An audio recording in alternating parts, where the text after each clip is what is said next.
ఆ అధికారం మనం కొనసాగించాలంటే, ఆ అధికారాన్ని మనం ప్రదర్శించాలంటే మనం ఏమి కలిగి ఉండాలి అనే రెండు ప్రాముఖ్యమైన విషయాలు. మొట్టమొదటిది, దేవుడు ఆయనను నమ్మి రక్షణానుభవంలోనికి వచ్చిన వారికి, నమ్మి బాప్తిస్మం పొందువాడు రక్షింపబడును, నమ్మని వానికి శిక్ష విధింపబడును, నమ్మిన వారి వలన ఈ సూచక క్రియలు కనబడును, అవేవనగా నా నామమున దయ్యములను వెళ్ళగొట్టుదురు అనేటువంటి ఆ మాట.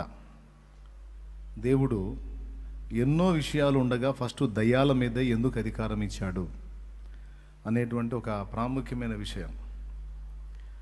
ఆయనతో కూడా ఉండునట్లు, దయ్యములను వెళ్ళగొట్టే అధికారము గలవారే వారు దేవుని సేవ చేయునట్లు ఆయనను వెంబడించడానికి ఒక 12 మంది శిష్యుల్ని దేవుడు ఏర్పరచుకున్నప్పుడు ఇలాగ చేశాడని మార్కు 3:13, మత్తయి 10:1 నుంచి ఇలా అనేక వచనాలు మనం చూసుకున్నాం. మొట్టమొదటి సంగతి, దేవుడు మనకి దేని మీద అధికారం ఇచ్చాడంటే, లూకాసు వార్త 10లో కూడా శత్రు బలము అంతటి మీద ఆయన మనకు అధికారం ఇచ్చినట్లుగా రాయబడి ఉంది. పాములను త్రేళ్లను త్రొక్కుటకును శత్రుబలం అంతటి మీద మీకు అధికారం ఇచ్చాను అని ఆయన మాట్లాడాడు. తర్వాత ఇంకొక విషయాన్ని కూడా నేను మీకు చూపిస్తాను. అదే మత్తయి సువార్త 28వ అధ్యాయము. మత్తయి సువార్త 28వ అధ్యాయము.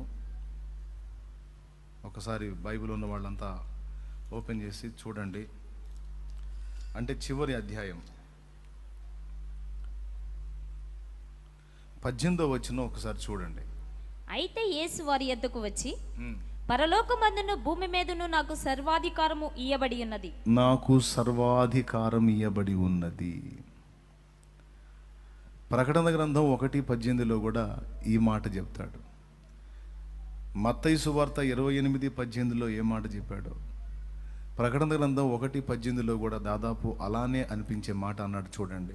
నేను మొదటి వాడను కడపటి వాడను, జీవించు వాడను, మృతుడనైతిని గాని ఇదిగో యుగయుగములు సజీవుడనై ఉన్నాను.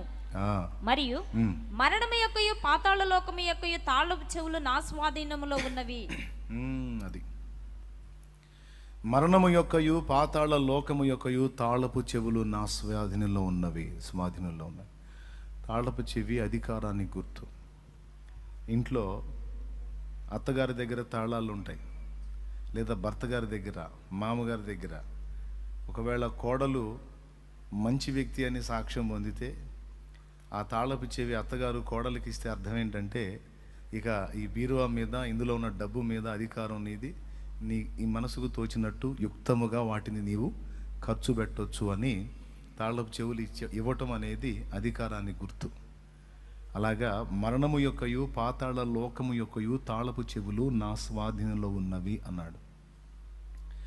అక్కడేమో పరలోకమందును భూమి మీదను నాకు సర్వాధికారం ఇయ్యబడి ఉన్నది. ఇక్కడేమో మరణము యొక్కయు పాతాళ లోకము యొక్కయు తాళపు చెవులు. యేసు ప్రభు తను గూర్చి తాను చెప్పినటువంటి సాక్ష్యాలు ఈ రెండే కాదు, ఇంకా మరికొన్ని ఉన్నాయి. ఆయన భూమి మీదను పరలోకమందును నాకు సర్వ అధికారము ఇయ్యబడి ఉన్నది అన్నాడు. ఆయన అన్నిటి మీద అధికారం పొందాడు.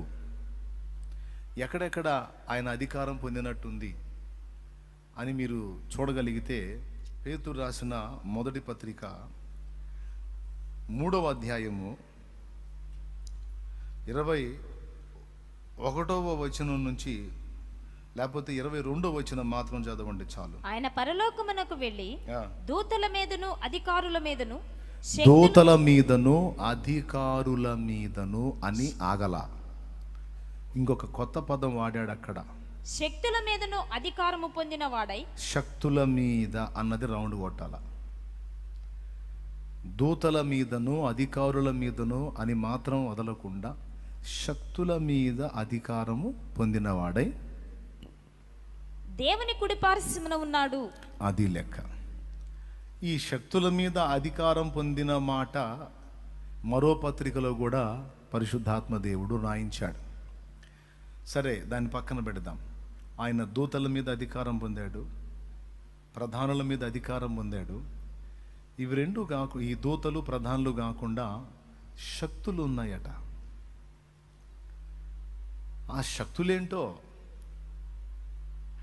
రకరకాల శక్తులు ఉన్నాయి ఈ విశ్వంలో. ఆ శక్తుల్ని సాతాను వినియోగించినప్పుడు అవి అంధకార సంబంధమైన శక్తులు.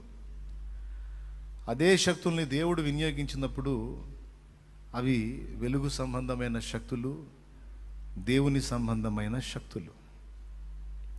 ఈ సృష్టిలో దేవుడు కొన్ని శక్తులను ఏర్పరిచాడు, కొన్ని ప్రభావాలను ఏర్పరిచాడు.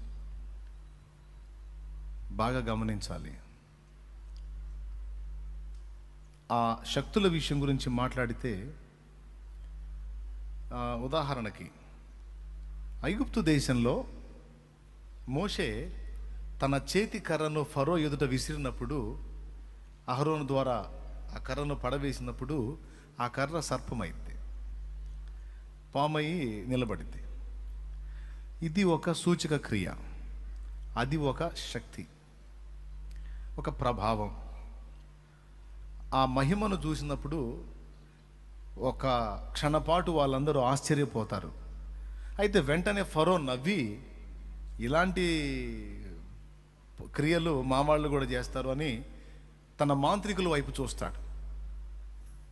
వాళ్ళు కూడా తమ చేతుల్లో ఉన్న కర్రలు విసురుతారు, అవి కూడా సర్పాలై నిలబడతాయి. మోషే తన చేతి కర్రను విసిరినప్పుడు అది సర్పమైంది. ఐగుప్తు శకునగాండ్రు మాంత్రికులు కూడా వాళ్ళ చేతి కర్రలు విసిరినప్పుడు అవి కూడా సర్పాలయ్యాయి. ఆశ్చర్యంగా లేదు? మోషే అంటే దైవశక్తి ద్వారా చేశాడు. మరి వాళ్ళు ఎట్లా చేశారు? వాళ్ళు ఏ విధంగా అలా చేశారు? మొత్తానికి చేశారు. ఈజిప్ట్లో చాలా ప్రాచీన నాగరికత ఉండింది. ఈజిప్ట్లో ఉన్న ది గ్రేట్ పిరమిడ్స్ కూడా ప్రత్యేకమైన కారణం కోసం నిర్మించబడ్డాయి. ఈజిప్ట్లో పురాతన కాలంలో దేవదూతలు భూమి మీదకి వచ్చినప్పుడు ఈజిప్ట్లో కూడా వాళ్ళు ఉనికి కలిగి ఉన్నారు, ఈజిప్ట్లో కూడా వాళ్ళు వ్యవహరించారు అనడానికి కొన్ని రుజువులు ఉన్నాయి. ప్రపంచ 7 వింతలలో ఒక వింత ది గ్రేట్ పిరమిడ్స్. ఇప్పటికీ అంతు చిక్కల. ఇంత టెక్నాలజీ, ఇంత నాగరికత అభివృద్ధి చెందిన ఈ దినాలలోనే అలాంటి కట్టడం అసాధ్యమైతే, సుమారుగా దాదాపు 4 నుంచి 5 వేల సంవత్సరాల క్రితం అంత భారీ కట్టడాలు ఈ నాగరికత ఏమీ లేని స్థితిలో వారు ఎలా కట్టారు అనేది అర్థం కాల. ఇలా కట్టుంటారా, ఇలా చేసుంటారా, అలా చేసుంటారా అని తిప్పలు పడి దానికోసం ఏవేవో ఆలోచనలు చేసి చివరికి ఒక నిర్ణయానికి వచ్చి ఒక మాట రాసేశారు. ఏంటంటే, ఇది ఎంత పరిశోధించినా అర్థం కావటం లేదు, ఈ రోజుల్లో సైతం ఇలాంటిది కట్టడం సాధ్యం కాదు గనుక ఇది ప్రపంచ వింతలలో ఒక వింత అని వదిలేశారు.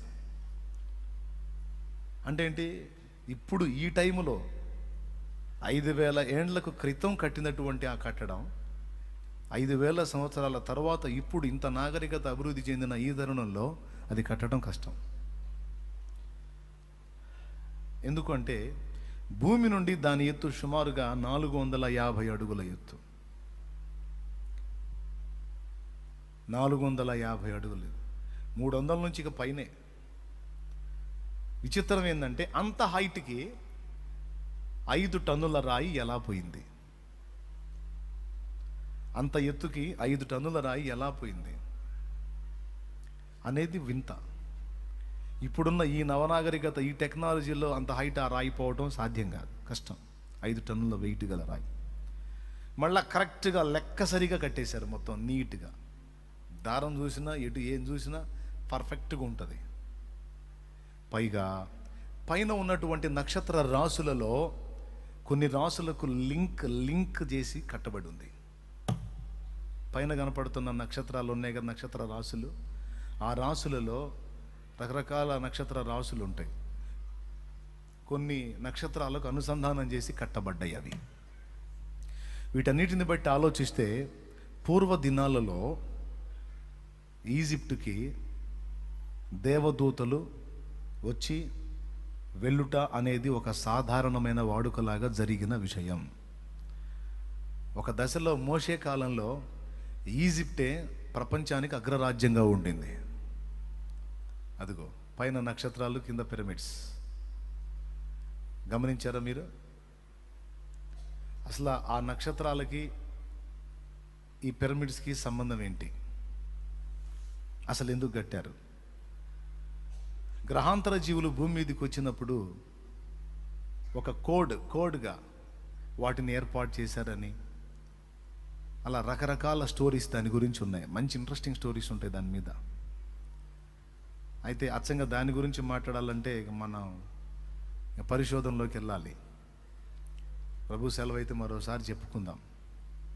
ఇది ఇంట్రెస్టింగ్ మ్యాటర్. అది ఈరోజు మనోళ్ళు అక్కడక్కడ ఫ్లయింగ్ సాసర్స్ అని, గ్రహాంతర జీవుల యొక్క వెహికల్స్, వాళ్ళు వేసుకొచ్చినటువంటి వాహనాలని మాట్లాడుతున్నటువంటి ఆ వాహనాల యొక్క గురుతులు, ఆ బొమ్మలు 5,000 ఏళ్ల క్రితం ఈజిప్షియన్ అంటే ఐగుప్తు దేశపు ఈ కట్టడాల్లో కొన్నిటి మీద ఆ గురుతులు చెక్కబడి ఉన్నాయి.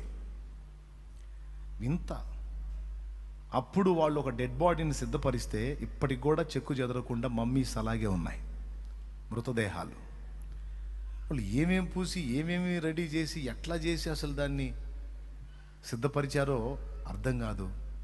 కానీ అన్ని వేల సంవత్సరాల క్రితం వాళ్ళు సిద్ధపరిచినటువంటి ఆ మృతదేహాలు ఇప్పటికి కూడా అలాగే ఉన్నాయి. ఆ బాడీస్ ఖరాబ్ కాల, కాకపోతే ఎండిపోయి ఆ బాడీస్ అలానే ఉన్నాయి. అవి పూర్తిగా విచ్ఛిన్నమైపోయి మట్టిగా కలిసిపోయిన పరిస్థితి లేదు. అదే ఈజిప్ట్ మమ్మీస్. ఆ మమ్మీస్ మీద మమ్మీ సినిమా అనే ఒక మూవీ కూడా తీశారు.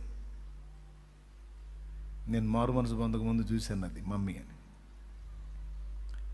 అందులో ఆ శవపేటికల్లోంచి ఆ డెడ్ బాడీస్ని చూపిస్తారు. మీరు ఆల్రెడీ చూసే ఉంటారు. అసలు ఆ డెడ్ బాడీని ఇన్ని సంవత్సరాలు చెడిపోకుండా ఎలా ఉంచగలిగారు? ఒక వింత. 5 టన్నుల రాయిని అన్ని 100 అడుగుల ఎత్తు ఎలా పంపగలిగారు? అదొక వింత. తర్వాత మోషే చేసిన కార్యాల్లో దాదాపు కొన్ని ఈజిప్షియన్ మాంత్రికులు అంటే ఐగుప్తు మంత్రగాళ్ళు కూడా చేయగలిగారు. ఇది ఎలా? ఆశ్చర్యం. ఇట్లా ఐగుప్తులో వింతలు, విడ్డూరాలు బోల్డెన్ ఉన్నాయి. ఇప్పటికీ చాలా అర్థం కానివి ఉన్నాయి. కాబట్టి వీళ్ళు వాళ్ళ చేతి కర్రలను కూడా ఉపయోగించినప్పుడు అవి కూడా సర్పాలు అయ్యాయి. ఎలా వచ్చింది వాళ్ళకి ఆ పవర్ అంటే, వారు ఆ విద్యని, మాంత్రిక విద్య, దేవుని ద్వారా కాదు, దేవ వ్యతిరేకుల ద్వారా నేర్చుకున్నారు. దేవుని ద్వారా కాదు, దేవ వ్యతిరేకుల ద్వారా నేర్చుకున్నారు ఆ శక్తిని. అంటే పడద్రోయబడిన దేవదూతల్లో కొంతమంది సృష్టిలో దేవుడు ఉంచినటువంటి శక్తులను అంధకార క్రియలకు వినియోగించారు. ఈ శక్తులు ఎలాంటివంటే ఎవరైనా వాటిని వినియోగించుకోవచ్చు. మంచికి వినియోగించుకోవచ్చు, చెడుకి వినియోగించుకోవచ్చు. అంటే ఒక వ్యక్తిత్వం లేని శక్తులు అన్నమాట. ఇప్పుడు విద్యుత్ శక్తి ఉంది. విద్యుత్ శక్తిని ఉపయోగించి లైట్ వెలిగించవచ్చు. విద్యుత్ శక్తిని ఉపయోగించి మోటార్ రన్ చేసి వాటర్ పట్టుకోవచ్చు. విద్యుత్ శక్తిని ఉపయోగించి టీవీ చూడవచ్చు. అదే విద్యుత్ శక్తిని ఉపయోగించి కాటికి కూడా పోవచ్చు. స్తోత్రం. అవునా కదా? ఎంత పని, అది పట్టుకుంటే చాలు, అంతే సంగతులు. అంటే దాన్ని నువ్వు దేనికి వినియోగిస్తున్నావో, నువ్వు అది మంచా చెడా అనేది దానికి తెలియదు. నువ్వు వాడొచ్చు, దానికి వాడొచ్చు, దీనికి వాడొచ్చు. దాన్ని ఉపయోగించి మంచి చేయొచ్చు, దాన్ని ఉపయోగించి చెడు చేయొచ్చు. విద్యుత్ శక్తి అది పవర్. అలాంటి శక్తులు విశ్వంలో దేవుడు ఉంచాడు. ఇప్పుడు మైకేల్ ఫారడే కనుగొన్న కరెంటు ఉత్పత్తి, విద్యుత్ శక్తి తయారీ ఎలా జరుగుతుంది అంటే, 2 అయస్కాంతపు శక్తి క్షేత్రాల మధ్య ఒక రాగి తీగను చేయగలిగితే తిప్పగలిగితే విద్యుత్తు ఉత్పత్తి అవుతుంది అనేది కదా ఆయనకు అనుకున్న ఫార్ములా, సిద్ధాంతం. అట్లాగా సృష్టిలో మన వినియోగంలోకి తీసుకున్న శక్తులు కొన్ని ఉన్నాయి. అసలు మన వినియోగంలోకి రాని శక్తులు కొంతమంది వ్యక్తులు సాధించారు. మన వినియోగంలోనికి మనం అందుకోలేని శక్తులు కొంతమంది దేవుని ద్వారా అందుబాటులో కొంతమంది తెచ్చుకుంటే, దేవ వ్యతిరేకమైనటువంటి సాతాను వాడి అనుచరుల ద్వారా కొంతమంది అందిపుచ్చుకున్నారు. దేవుని ద్వారా ఆ శక్తిని పొందుకున్న వాళ్ళు వెలుగు సంబంధమైన క్రియలకు వాడితే, దేవ వ్యతిరేకమైన సాతాను అదే శక్తుల్ని అంధకార క్రియలకు వాడి అంధకార శక్తులు అనే టైట్లో అట్టుకొచ్చేటట్టు చేశాడు. ఇంతవరకు అర్థమైందా? అర్థమైతే చేయొద్దండి, పర్లేదన్న అర్థమైంది. వందనాలు. మోషే దేవుని శక్తి పొందుకొని వెళ్ళాడు. ఆల్రెడీ అక్కడ దయ్యపు శక్తులు పొందుకొని ఉన్నోళ్ళు ఉన్నారు. అయితే ఇక్కడ విచిత్రం ఏంటంటే, సాతాను వాడి దూతలు ఎంత శక్తులు కలిగి ఉన్నా ఆ శక్తులన్నిటి మీద అధికారం దేవుడిది, సర్వాధికారి ఆయన. మోషే చేతికర్ర విసిరినప్పుడు సర్పమైందని చెప్పా కదా, వాళ్ళు చేతికర్రలు విసిరినప్పుడు కూడా పాములు అయ్యాయని చెప్పా కదా. వాళ్ళు పగలబడి నవ్వారు. వాళ్ళు విసిరిన చేతికర్రలు పాములు అయ్యాయి, కానీ అవి అంతే సైజులో ఉన్నాయి. కానీ మోషే ద్వారా విసరబడినటువంటి, అహరోను ద్వారా విసరబడినటువంటి ఆ చేతికర్ర పామైంది, అది పెరుగుతూ ఉంది, అది పెద్దగా అవుతూ ఉంది. పెరిగి పెరిగి పెరిగి పెరిగి నోరు తెరిచి వాళ్ళ కర్రలు సర్పాలు అయినాయి కదా, వాటన్నిటినీ మింగేసింది. అటన్నిటినీ మింగేసిన తర్వాత ఇక మోషే చేతికర్ర సర్పం ఒక్కటే ఉంది, దాన్ని తోక పట్టుకున్నాడు, కర్ర అయిపోయింది. తన కర్రను తన చేత తీసుకున్నాడు. ఐగుప్తు మంత్రగాళ్ళ చేతుల్లో కర్రలు లేవు, వాళ్ళ చేతుల్లో కర్రలు లేవు, ఖాళీ చేతులు నిలబడిపోయాయి. అప్పుడు మోషే అన్నాడు, మీ వాళ్ళకి తెలిస్తే తెలిసి ఉండొచ్చు, కానీ గెలుపు మాత్రం నాదే.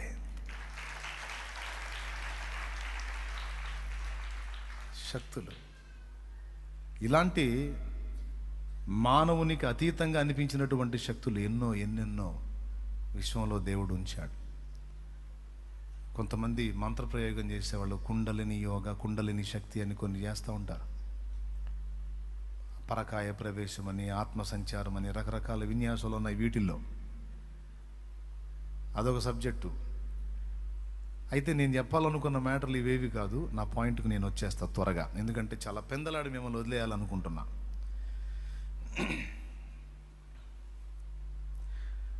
అట్లాగా ఆయన దేవదూతల మీద, ప్రధానుల మీద మాత్రమే కాకుండా కొన్ని శక్తుల మీద, కొన్ని కాదు అన్ని శక్తుల మీద అధికారం పొందాడు.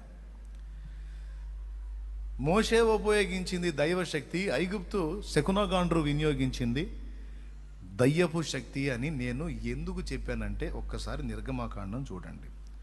ఈ ఒక్క రుజువు చూపించినాక ఇంకా దాని విషయంలో మీకు డౌట్ ఉండదు. ఎందుకంటే వాళ్ళే చెప్తారన్నమాట.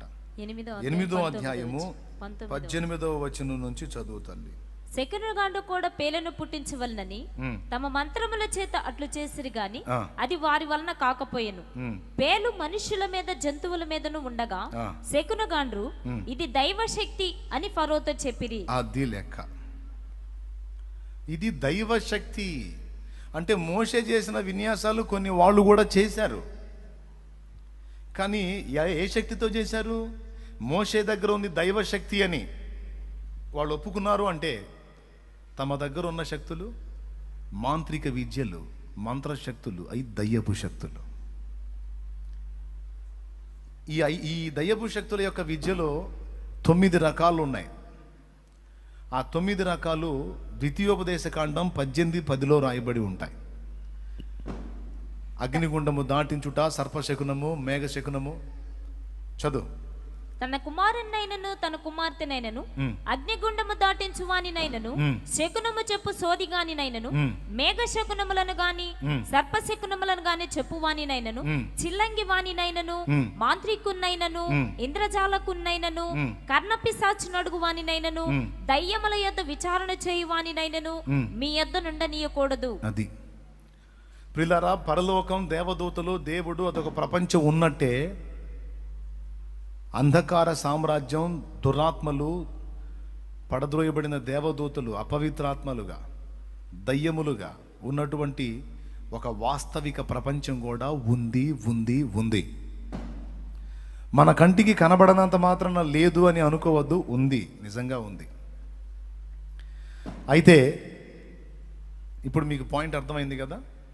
ఆ ఐగుప్తు శకునగాండ్రు ఏమని చెప్పారు? మోషే చేసింది, మోషే కలిగి ఉంది దైవశక్తి. అంటే తామేం శక్తి కలిగి ఉన్నామని చెప్పి ఒప్పుకుంటున్నారు? దయ్యపు శక్తి. అంటే దయ్యపు శక్తి అంటే దయ్యాలు కూడా శక్తులను వాడుకొని మానవాతీత కార్యాలు చేస్తాయా? చేస్తాయి. అవి మాయాస్వరూపులు, కోరుకున్న ఆకారంలోకి మారగలుగుతాయి, జంతువులా మారగలుగుతాయి, పక్షుల్లా మారగలుగుతాయి, రకరకాల వ్యక్తుల ఆకృతులు ధరించుకుంటాయి. మన స్టోరీస్ వాటికి తెలుసు. మన గృహాలలో ఏమేం జరిగినాయి, మన రహస్యాలు కూడా వాటికి తెలుసు. దుష్టశక్తులకు తెలుసు, దురాత్మలకు తెలుసు. వాటిని వినియోగించే చాలామందిని మభ్యపెట్టి మోసగించి అబద్ధంలో ఉండేటట్టు చేస్తాయి. గమనించారా మీరు ఇది? దేవుని గట్టిగా స్తోత్రం చెప్పండి. చెప్పండి గట్టిగా. చేస్తాయి. కాబట్టి ఈ సమస్త శక్తుల మీద ఆయన అధికారం పొందాడు. మరణం మీద అధికారం పొందాడు, పరలోకం మీద అధికారం పొందాడు, శక్తుల మీద అధికారం పొందాడు, దూతల మీద అధికారం పొందాడు, పాతాళ లోకం మీద అధికారం పొందాడు.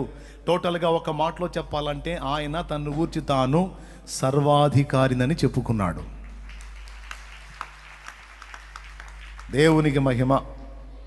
ఇక పాయింట్కి వస్తున్న, జాగ్రత్తగా వినండి. ఆయన సంబంధులంగా, ఆయన పిల్లలంగా మనకు కూడా దేవుడు అధికారము అనుగ్రహించాడు. మొట్టమొదట మానవులను దారి మళ్లించి నాశనం వైపు నడిపించి శాపగ్రస్తమైన జీవితంలోకి నెట్టి నరకానికి ఈడ్చుకెళ్లాలని సాతాను వాడి బృందం మొత్తం కలిసి వాళ్ళు చేసేటువంటి కుట్రలు, కుతంత్రాలు ఈ భూమి మీద అన్నీ ఇన్ని కావు. బాగా వినాలి, అన్నీ ఇన్ని కావు. అందుకని యేసు ప్రభు తన శిష్యులకి అధికారం ఇచ్చేటప్పుడు మొట్టమొదట వాళ్ళకి ఎవరితో ప్రమాదం ఉందో, ఎవరితో డేంజర్ ఉందో, ఎవరితో సమస్య ఉందో, ఎవరితో యుద్ధం ఉందో, ఎవరిని వారు ఎదుర్కోవలసి ఉందో వారి మీద మొట్టమొదట అధికారాన్ని విడుదల చేశాడు ఆయన తన బిడ్డలకి. ఎందుకంటే మిగిలినవన్నీ ఒక ఎత్తు, ఇక మిగిలినవి ఏవైనా అవన్నీ ఒక ఎత్తు. ఈ సాతాను, వాడి దూతలు, ఈ సమూహం మాత్రం ఒక ఎత్తు. వీళ్ళు నిరంతరం మన పతనాన్ని 100% ఆశిస్తూ, ఎదురు చూస్తూ, పోరాడుతూ, ప్రయాసపడతా ఉంటారు. ఒకటే వారి గురి, గమ్యం, లక్ష్యం. అవకాశం ఉన్నంత వరకు మనల్ని, మన కుటుంబాలని, మన జీవితాల్ని పాడు చేయటమే. సమాజంలో ఎంతమంది దొరికితే అంతమందిని నాశనం వైపు ఈడ్చుకెళ్ళటమే. అందుకనే ఆయన బిడ్డలమగ మనందరికీ అనేక వచనాల్లో సాక్ష్యం ఇచ్చాడు, మీకు నేను శత్రు బలం అంతటి మీద అధికారం ఇస్తున్నాను అని. ఏ బలం మీద? శత్రు బలం అంతటి మీద నేను మీకు అధికారం ఇచ్చాను అన్నాడు. కాబట్టి క్రీస్తు యేసునందున్న మనకి దేవుడు శత్రు బలం అంతటి మీద అధికారం ఇచ్చాడు. ఈ అధికారము నాకు ఇవ్వబడింది అన్న సంగతి ప్రతి విశ్వాసి గుర్తించాలి. అది మెయిన్గా నేను ఎత్తి చెప్పిన విషయం. ఇప్పుడు రాజుగారి కొడుక్కి ఇవ్వబడిన అధికారం ఏంటో రాజుగారి కొడుక్కి తెలిస్తే అది మెయింటైన్ చేస్తాడు. తెలియకపోతే ఎలా మెయింటైన్ చేస్తాడండి? కష్టం. తెలుసు అనుకో, ఏది కావాలంటే అది ఆజ్ఞాపిస్తాడు, వస్తుంది. తెలియలేదనుకో, అన్నీ పోయి వాడే తిప్పలు పడుతూ ఉంటాడు సొంతంగా.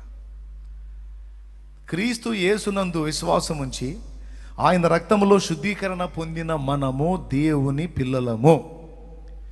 దేవుని ఆత్మచేత నడిపింపును పొందిన మనము ఆయన కుమారులము. క్రీస్తు యొక్క రక్తము చేత దేవునితో సమాధానపరచబడిన మనం అనేక మందిని దేవునితో సమాధానపరిచే పరిచర్య చేసినప్పుడు మనం దేవుని కుమారులం.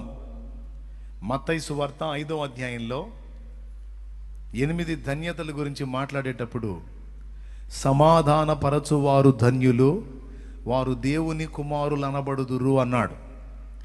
సమాధానపరచువారు ధన్యులు అంటే ఇద్దరు కొట్టుకుంటే సమాధానపరిచేవాళ్ళని కాదు, భార్యాభర్త అనుకుంటే సమాధానపరిచేవాడు దేవుని కుమారుడని కాదు. అసలు సమాధానపరిచే పరిచర్య ఒకటి ఉంది. ఇద్దరు ఫ్రెండ్స్ విడిపోతే వాళ్ళని సమాధానపరిచే పరిచర్య కాదు. వీళ్ళు సమాధానం పడ్డా పడకపోయినా అదేం గొప్ప సంగతి కాదు. ఒకవేళ సమాధానం పడ్డా ఒకనాటికి విడిపోక తప్పదు. అరుసుకొని విడిపోయి కొట్లాడుకొని విడిపోయిన భార్యాభర్త తిరిగి సమాధానం పడ్డా వృద్ధాప్యంలో ఎవరో ఒకళ్ళు వెళ్ళిపోవాలి కదా, విడిపోవాలి కదా. ఫ్రెండ్స్ విడిపోయిన వాళ్ళు తిరిగి సమాధానం పరిచినా కొద్ది కాలానికి మళ్ళీ వాళ్ళు విడిపోవచ్చు. కానీ ఈ లోకంలో ఎవరితో మనకు సమాధానం ఉన్నా లేకపోయినా ఒకరితో మాత్రం మనకు సమాధానం అవసరం, అది దేవునితో. ఆ దేవునితో మానవుడికి విడిపోయిన సమాధానాన్ని క్రీస్తు యేసు కలిపాడు. కాబట్టి ఆయన మనల్ని దేవునితో లింక్ చేశాడు, మనల్ని దేవునితో సమాధానపరిచాడు. కాబట్టి అదే పరిచర్య మనం కూడా చేయాలనే ఆజ్ఞ పొందాం. ఎంతమంది తెలియని వారికి సువార్త ప్రకటించి నశించిపోతున్నటువంటి వ్యక్తుల్ని రక్షణలోకి నడిపించి దేవునితో మనుషుల్ని సమాధానపరుస్తారో, రక్షణలోకి నడిపిస్తారో వారు యేసు వలె దేవుని కుమారులు. దేవునికి మహిమ. హల్లెలూయా. మనం దేవుని కుమారులం. దేవుని యందలి విశ్వాసమును బట్టి ఆ ధన్యత మనకు లభించింది. కాబట్టి దేవుని కుమారులంగా ఆయనకు సంబంధించిన అధికారాలకు కూడా మనం వారసులం. క్రీస్తు యేసు శ్రమలు పొందాడు, శ్రమలకు కూడా మనం వారసులం. క్రీస్తు యేసు శ్రమ పొంది తిరిగి లేచాడు, మనం కూడా ఆ తిరిగి లేచిన పునరుత్థానానికి వారసులం. క్రీస్తు యేసు సర్వాధికారమును స్వతంత్రించుకున్నాడు, మనం కూడా సర్వాధికారి యొక్క సంతానముగా మనకు కూడా ఆ యోగ్యత ఉంది, ఆ ధన్యత ఉంది ఆయన సంబంధులంగా. ఈ విషయాన్ని ప్రతి విశ్వాసి స్పష్టంగా గుర్తించాలి. అందుకే ఇన్నిసార్లు నొక్కి నొక్కి నొక్కి నొక్కి చెప్తున్నా. దేవుడు అసలు మనకి ఎంతటి ధన్యత ఇచ్చాడో, ఎంతటి ఆధిక్యత ఇచ్చాడో, మనల్ని ఏ స్థానంలో ఉంచాడో అది చాలామంది గుర్తించక అధికారులుగా ఉండవలసిన వారు ఇంకా బానిసలుగా, దాసులుగానే భయం గుప్పెట్లో బతుకుతున్నారు. అందుకని ఆ భయం గుప్పెట్లో నుంచి, ఆ బానిసత్వంలోంచి, ఆ దాసత్వంలో నుంచి బయటికి తీసుకొని రావడానికే పరిశుద్ధాత్మ దేవుడు పూనుకొని ఈ మాటల్ని పలికిస్తున్నా. శత్రుబలం మీద మాత్రమే కాదు, మనకి క్రీస్తు యేసునకు ఎన్ని విషయాల్లో అధికారము కలదో అన్ని విషయాల్లో మనకు కూడా అధికారము కలదని బైబిల్ సాక్ష్యమిస్తుంది. 2 ఆ విషయాలు గుర్తుపట్టాల్సింది. 1, దేవుని బిడ్డలంగా మనకి దేవునితో పాటు ఈ అధికారాలు వచ్చినాయని, ఈ వారసత్వం వచ్చిందని మనం నేర్చుకోవాలన్నాను కదా. 2వది, దేవుని ద్వారా మనకు వచ్చిన ఈ అధికారం ఎంతవరకు మనకి ఉంటుంది, దేని మీద అధికారం అనేది తెలుసుకుందాం. ఎంతవరకు మనలో ఈ అధికారం పనిచేస్తుంది అంటే, దేవునితో మనం అనుబంధం కలిగి ఉన్నంత వరకు ఆ పెత్తనం మనం చేయొచ్చు అన్నిటి మీద. ఇంతకీ దేని మీద మనకు అధికారం అంటే, నంబర్ 1 రాసుకోండి, ఇందాక చెప్పాను, శత్రువు బలమంతటి మీద. నంబర్ 2, మరణము మీద మనకు అధికారం ఇవ్వబడింది. మరణం మీద, చావును గురించి భయపడటం కాదు, చచ్చిపోయిన వాళ్ళని తిరిగి లేపగలిగేంత శక్తి తన దాసులకు దేవుడు అనుగ్రహించాడు, తన పిల్లలకి. ఎక్కడ? పాత నిబంధనలో ఏలియా ఎలీషాల సంగతి మనకు తెలిసిందే. ఏలియా ఎలీషాలు ఇద్దరు చచ్చిపోయిన వారిని బ్రతికించారు, తెలుసు కదా. క్రొత్త నిబంధనలో యేసుక్రీస్తు ప్రభు యొక్క శిష్యుడిగా ఉన్నటువంటి కేఫా, పేతురు కూడా చచ్చిపోయిన వ్యక్తిని లేపాడు. ఆమె ఎవరో మీకు తెలుసా? దోర్కా. ఆమెకు మరో పేరు తబిత. ఆమె చచ్చిపోయింది, పరుండ పెట్టబడి ఉంటుంది. ఆమె తోటి సన్నిహితులందరూ ఆమె డెడ్ బాడీని పెట్టుకొని ఏడుస్తారు. పేతురు కోసం ఆమె కుట్టిన అంగీలను పేతురుకు చూపిస్తారు. ఆ టైంలో పేతురు అక్కడికి వస్తాడు, అవి చూస్తాడు. వాళ్ళందరూ దుఃఖ పడతా ఉంటే వాళ్ళందరినీ కూడా వెలుపలికి పంపి ఆమెను, చచ్చిపోయిన దాన్ని, తబితా, ప్రభు నిన్ను లెమ్మనుచున్నాడు, ప్రభు నామమున లే అంటాడు. అంటే చచ్చిపోయిన ఆమె తిరిగి బ్రతికిద్ది.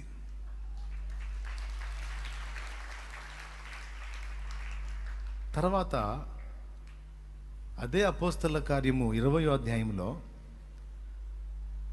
ఐతుకు అనేటువంటి వాడు ఒకడు ఉంటాడు.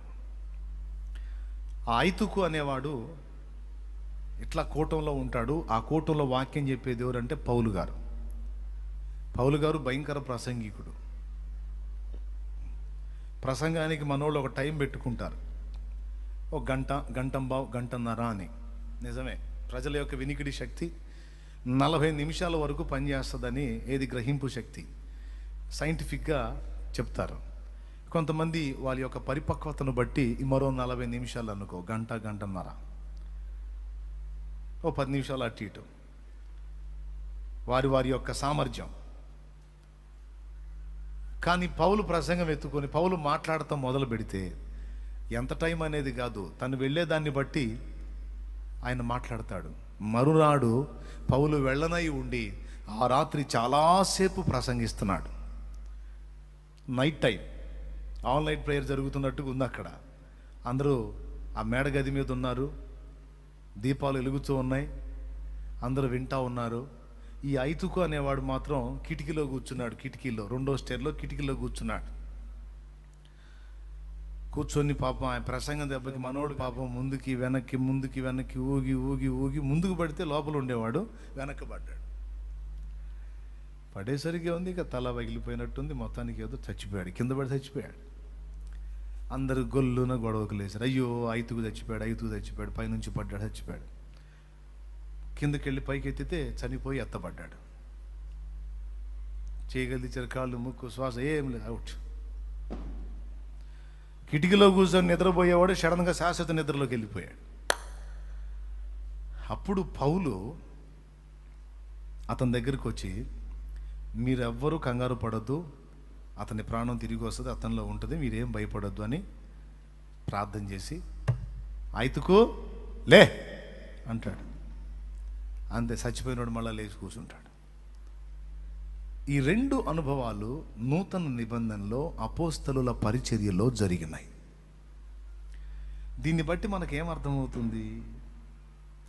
ఆ తరువాత కూడా మనకు ముందు తరాలలో భక్తి చేసిన భక్తులలో కొందరు ఇలాగా మృతులైన మనుషులలో కొంతమందిని తిరిగి లేపినట్టు సాక్ష్యాలున్నాయి. మనకు ముందు పరిచర్య చేసినటువంటి భక్తుల పరిచర్యల్లో చచ్చిపోయిన వ్యక్తులు తిరిగి లేచినట్టు సాక్ష్యాలు ఉన్నాయి. నా సేవ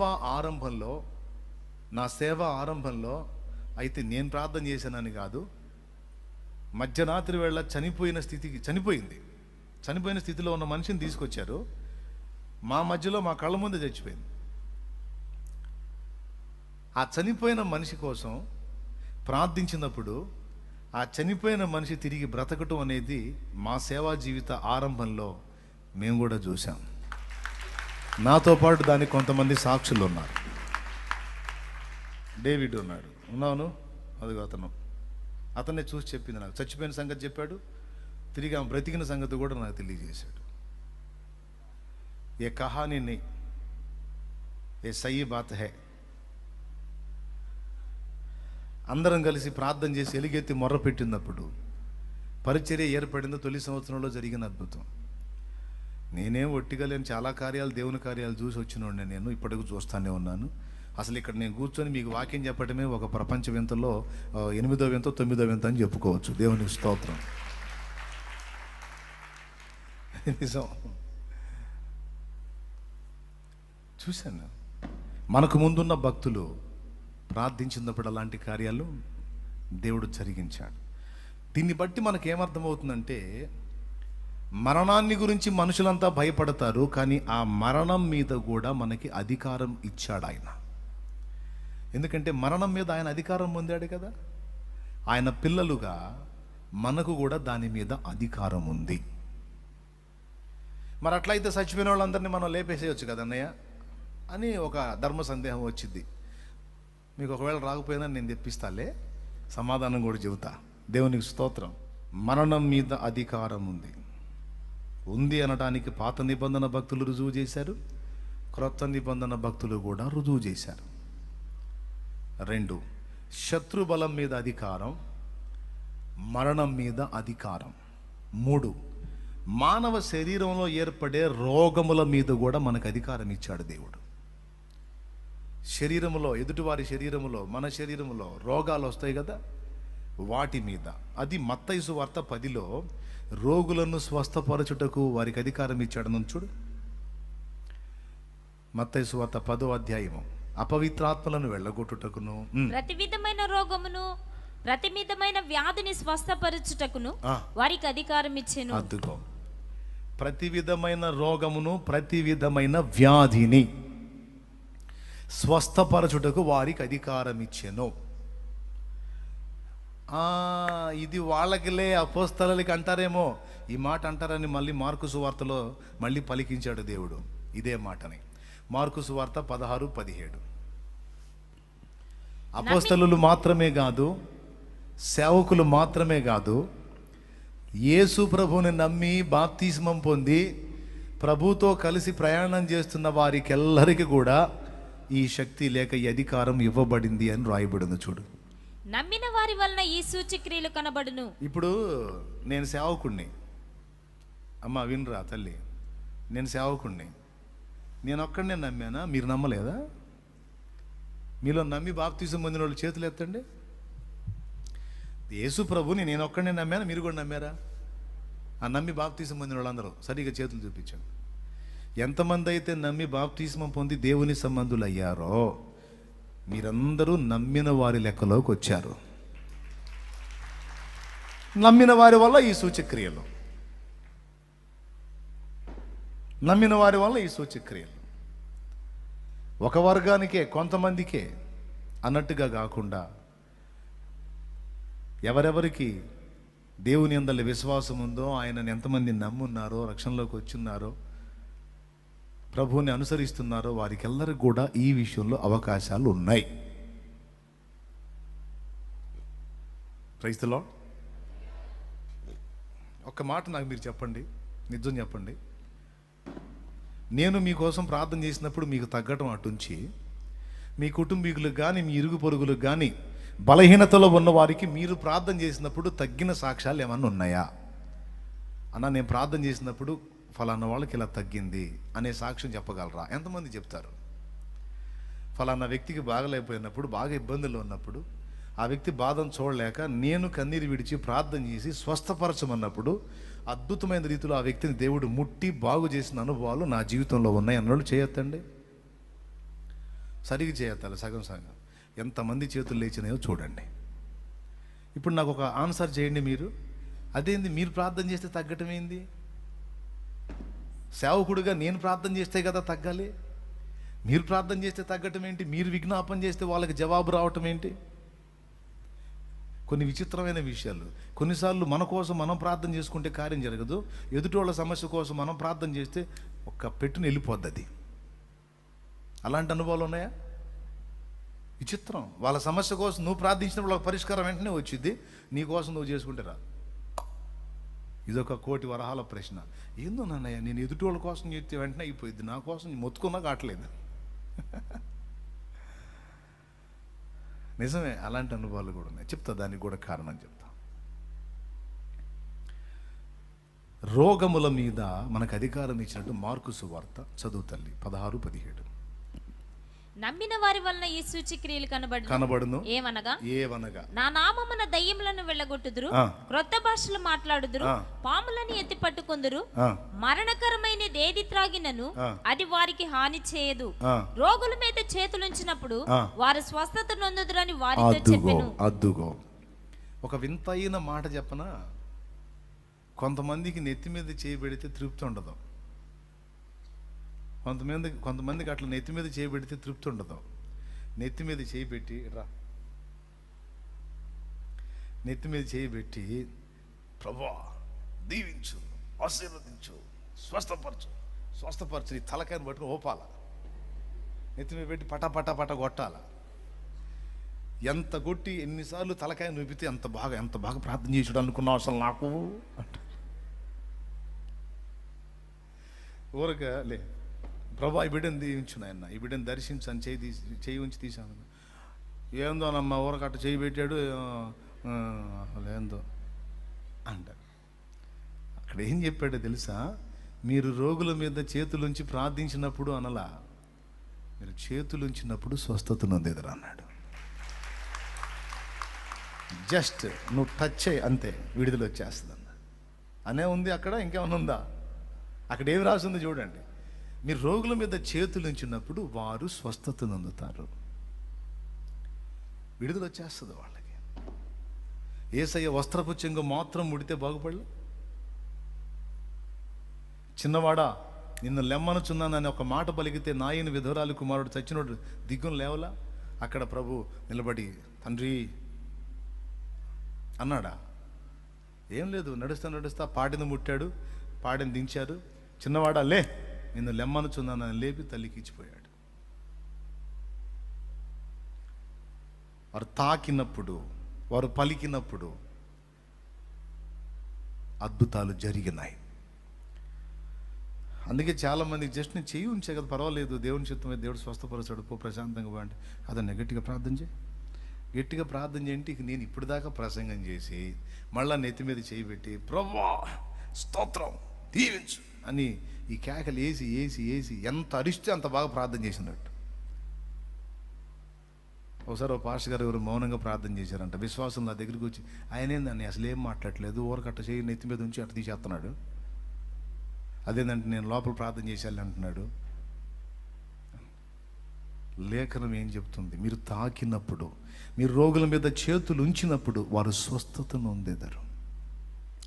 ప్రతి విధమైన రోగమును, ప్రతి విధమైన వ్యాధిని స్వస్థపరచుటకు అధికారం ఇచ్చాడు. మొదటిది దయ్యపు శక్తుల మీద, సాతాను మీద.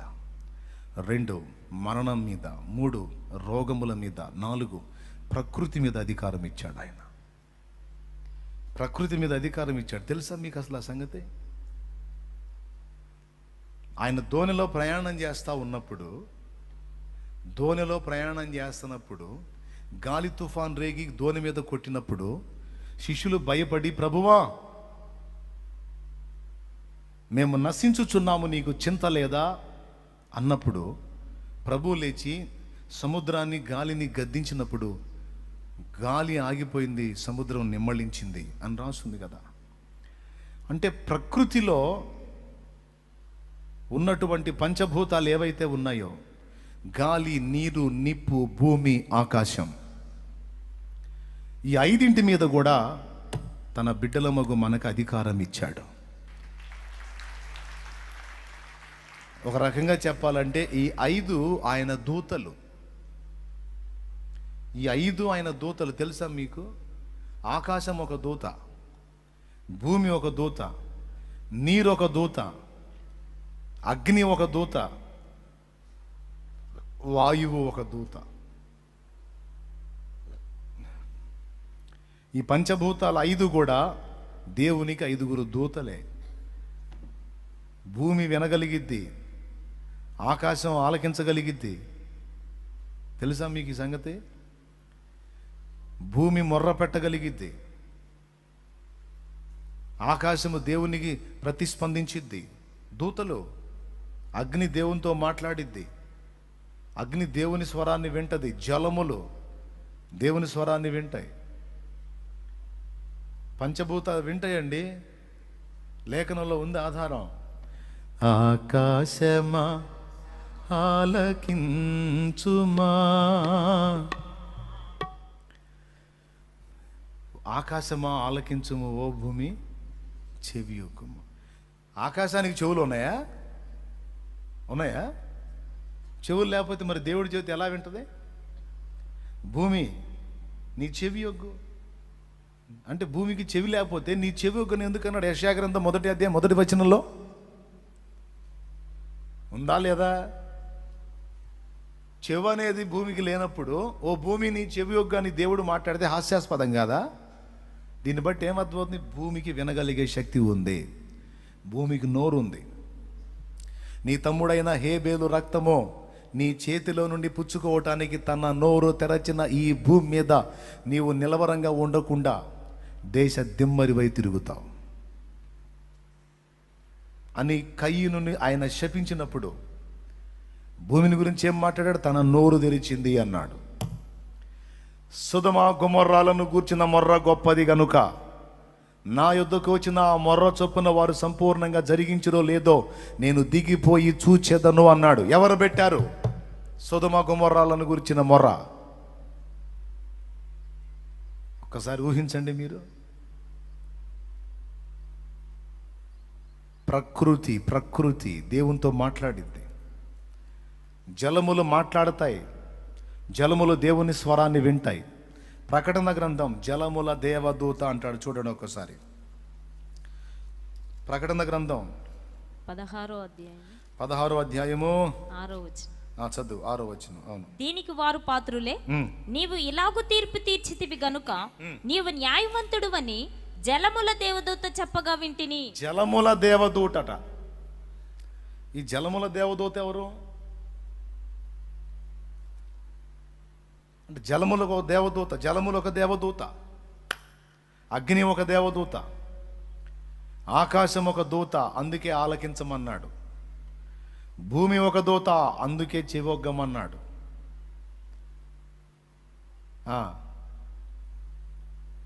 అగ్ని ఒక దూత, తన దూతలను అగ్ని జ్వాలలుగా.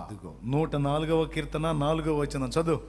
వాయువులను తనకు దూతలను గాను, గాలి తనకు దూత, అగ్ని జ్వాలలను తనకు పరిచారకులను గాను ఆయన చేసుకుని ఉన్నాడు. అద్దుగో ఎలాగో చెబుతా. షడ్రకు మేషకు అబేద్నెగోల్ని అగ్నిగుండంలో విసిరినప్పుడు అగ్నికి ఆజ్ఞాపించాడు, నా దాసులు అందులోకి వచ్చినప్పుడు నీవు వారిని కాల్చరాదు అంటే, అలాగే ప్రభువా అని అగ్ని లోబడింది.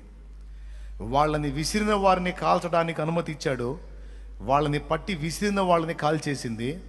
లోపలికి అగ్ని గుండంలో విసరబడిన వాళ్ళని మాత్రం అగ్ని ముట్టల. స్తోత్రం చెప్తారా? అంటే అగ్నికి ఆజ్ఞ జారీ అయింది, అగ్ని లోబడింది. జలములో 2 పాయలుగా విభజింపబడి మధ్య ఆరిన నేల ఇవ్వాలి అని ఆయన ఆజ్ఞ జారీ చేసినప్పుడు సముద్రము 2 పాయలై తన బిడ్డలకు, దేవుని బిడ్డలకు దారిచ్చింది. చూసారా? ఆకాశం ఆలకించింది, భూమి చెవియొగ్గింది, అగ్ని విన్నది, అలాగే నీరు విన్నది, వాయువు కూడా. యెహోవా తూర్పు గాలిని రప్పింపగా వాయువుతో మాట్లాడతాడు. కాబట్టి ఈ 5 పంచభూతాలు ప్రకృతి. ఈ పంచభూతాల మీద దేవుడు అధికారం కలిగి ఉన్నట్టే ఆయన దాసులకు కూడా అధికారము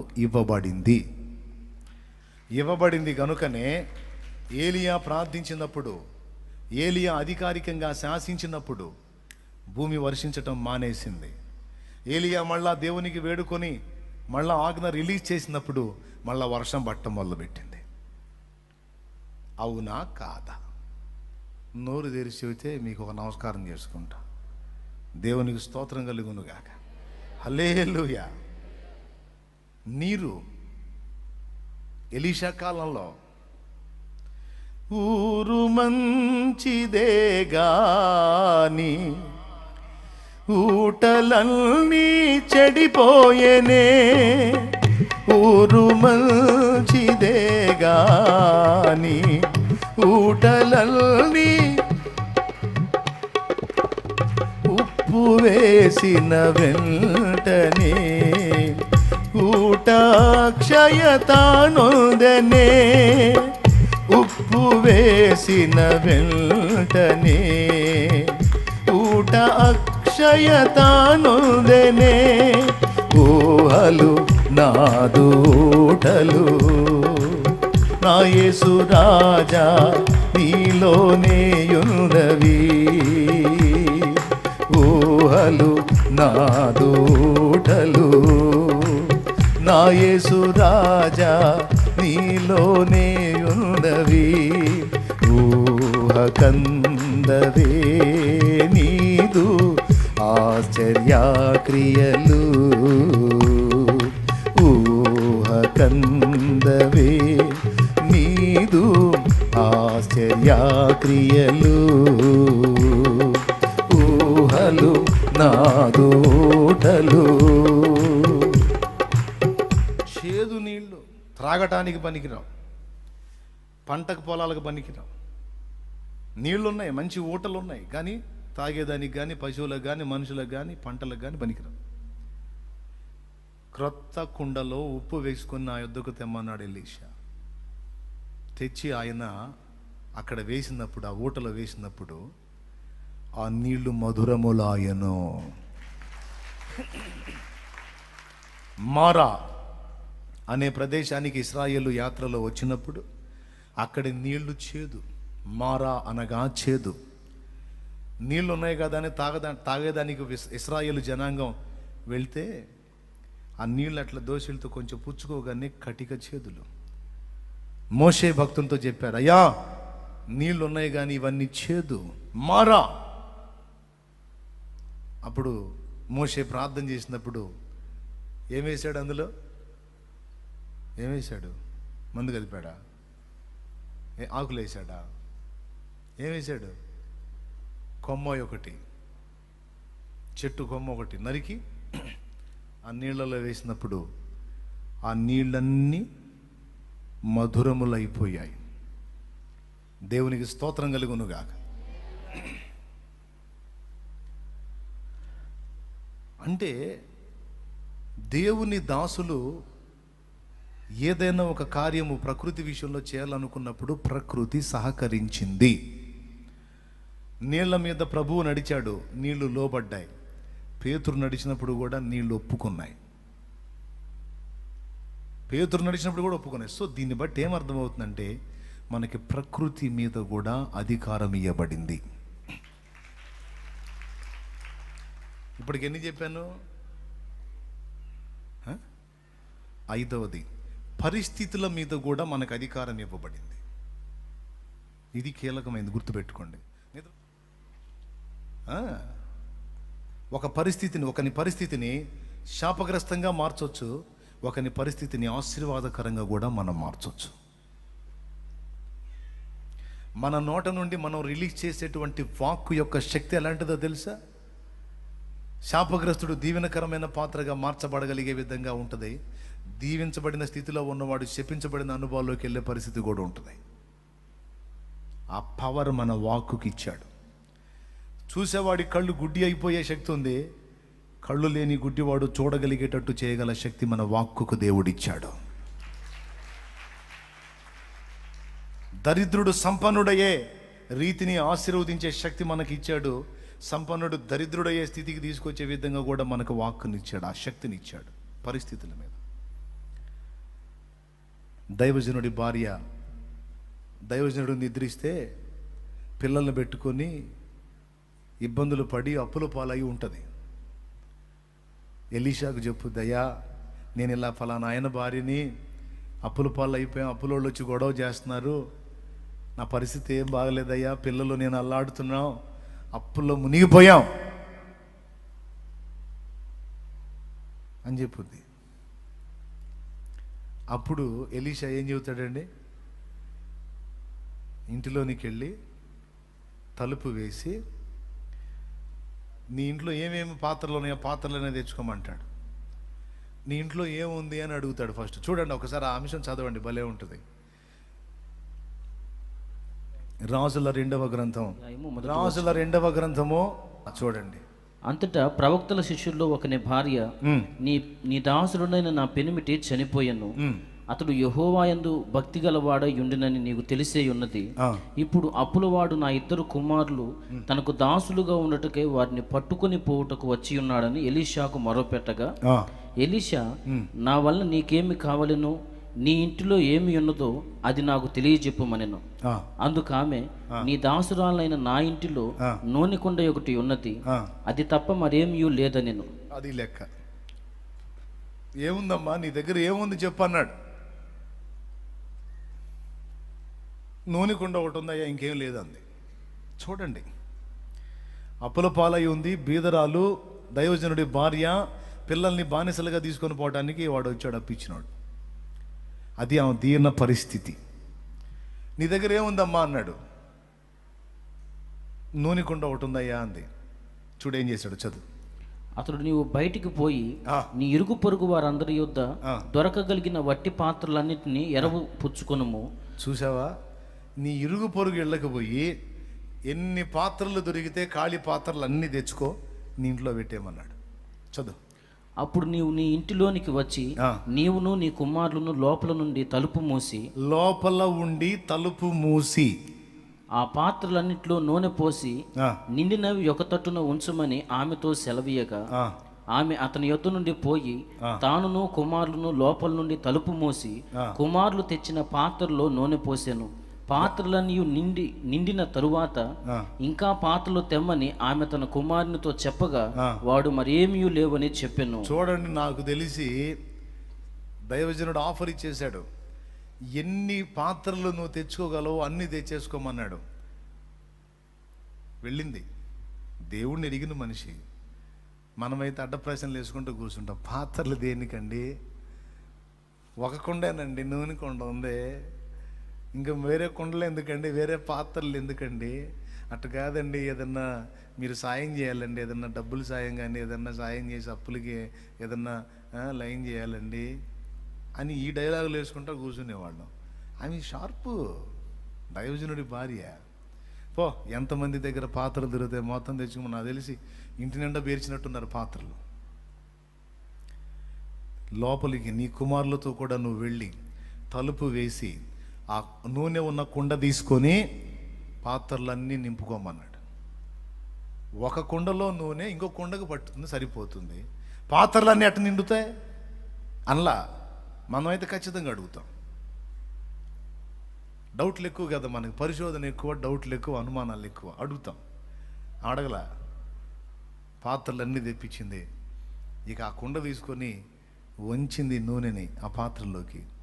ఆ పాత్ర నిండిన దాకా నూనె వస్తానే ఉంది. నూనె పాత్ర నిండిన తర్వాత 2వ కుండకి, 3వ కుండకి, 4వ దానికి, 5వ దానికి, 6వ దానికి, వాళ్ళ ఇంట్లో ఉన్న నాకు తెలిసి గిన్నెలు, తెపాలాలు అన్నీ మొత్తం నింపి పడేసి ఉంటారు. నూనె ఖరీదు కదా. చదువు.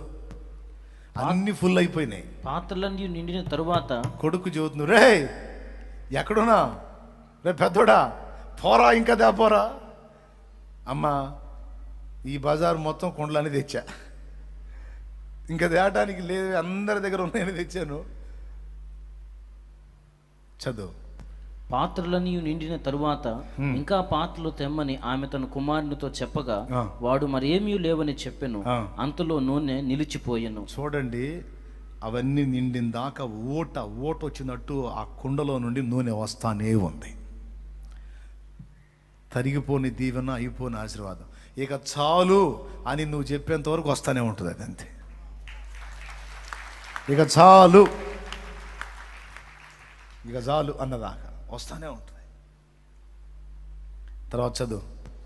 ఆమె దైవజనుడైన అతని యొద్దకు వచ్చి సంగతి తెలియజెప్పగా, అతడు, నీవు పోయి ఆ నూనెను అమ్మి నీ అప్పు తీర్చి మిగిలిన దానితో నీవును నీ పిల్లలను బ్రతుకుడని ఆమెతో చెప్పెను. అయిపోయింది. ఒక్క దెబ్బకు పరిస్థితి మారిపోయింది.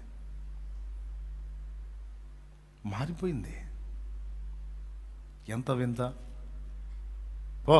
ఆ నూనె అమ్మేసాయి, వచ్చిన డబ్బు వస్తుంది ఫుల్గా. వచ్చిన దానిలో కొంత అప్పు తీర్చేసుకో, కొంత దగ్గర పెట్టుకుని నువ్వు నీ పిల్లలు బ్రతుకుపోండి అన్నాడు. అప్పటిదాకా ఆమె ఏ స్థితిలో ఉంది? బీదరాలు, విధవరాలు, అప్పుల పాలైంది, పిల్లలు దాసులుగా మారే పరిస్థితి. ఒక్క మాటతో ఆ పరిస్థితి మొత్తాన్ని మార్చిపడేశాడు చూడండి. ఇప్పుడు ఆమె అప్పులన్నీ తీరిపోయి కాస్త కూస్తో బ్యాంక్ బ్యాలెన్స్ కలిగిన సంపన్నురాలు. పరిస్థితుల మీద కూడా మనకు అధికారం ఇస్తాడు ఆయన. అవమానకరమైన పరిస్థితుల్లో ఉన్నావా? అట్లయితే నా దేవుని బట్టి నేను ప్రార్థన చేస్తా, నీ అవమానకరమైన పరిస్థితులన్నీ ఘనమైన పరిస్థితులుగా నా దేవుడు నీ కొరకు మారుస్తాడు. నిందల పాలై ఉన్నావా? ఆ నిందలన్నీ నీకు దీవెనలుగా నా దేవుడు మారుస్తాడు. మనుషుల చేత తిరస్కరించబడి త్రోసివేయబడి ఉన్నావా? వాళ్ళందరి ఎదుట నీవు ఘనత నొందినట్లు నీ పరిస్థితి మారిపోయింది.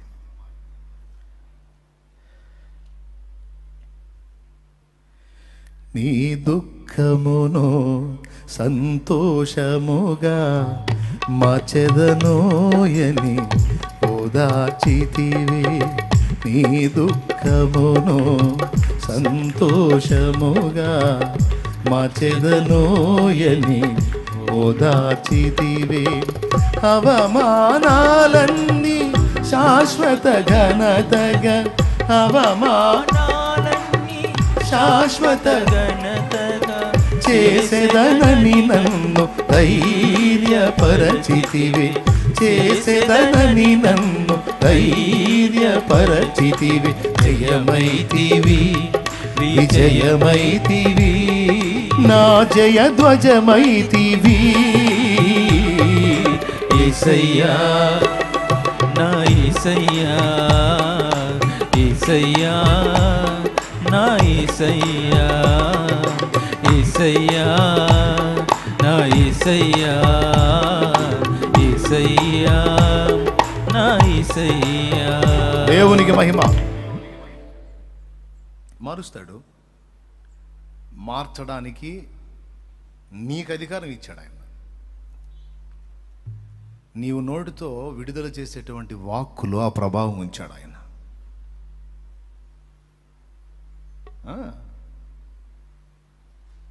ఆమె థామస్ ఆల్వా ఎడిసన్ తల్లికి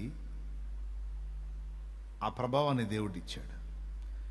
స్కూల్లో చెవిటోడు, జ్ఞానం లేనోడు, తిక్కలోడు పనికిరాడని పంపబడితే కన్న తల్లి అతని మీద ఏం వాక్కు రిలీజ్ చేసింది? నీవు మేధావివి, నీకు చదువు చెప్పే శక్తి వాళ్ళకి లేదు అని చెప్పింది.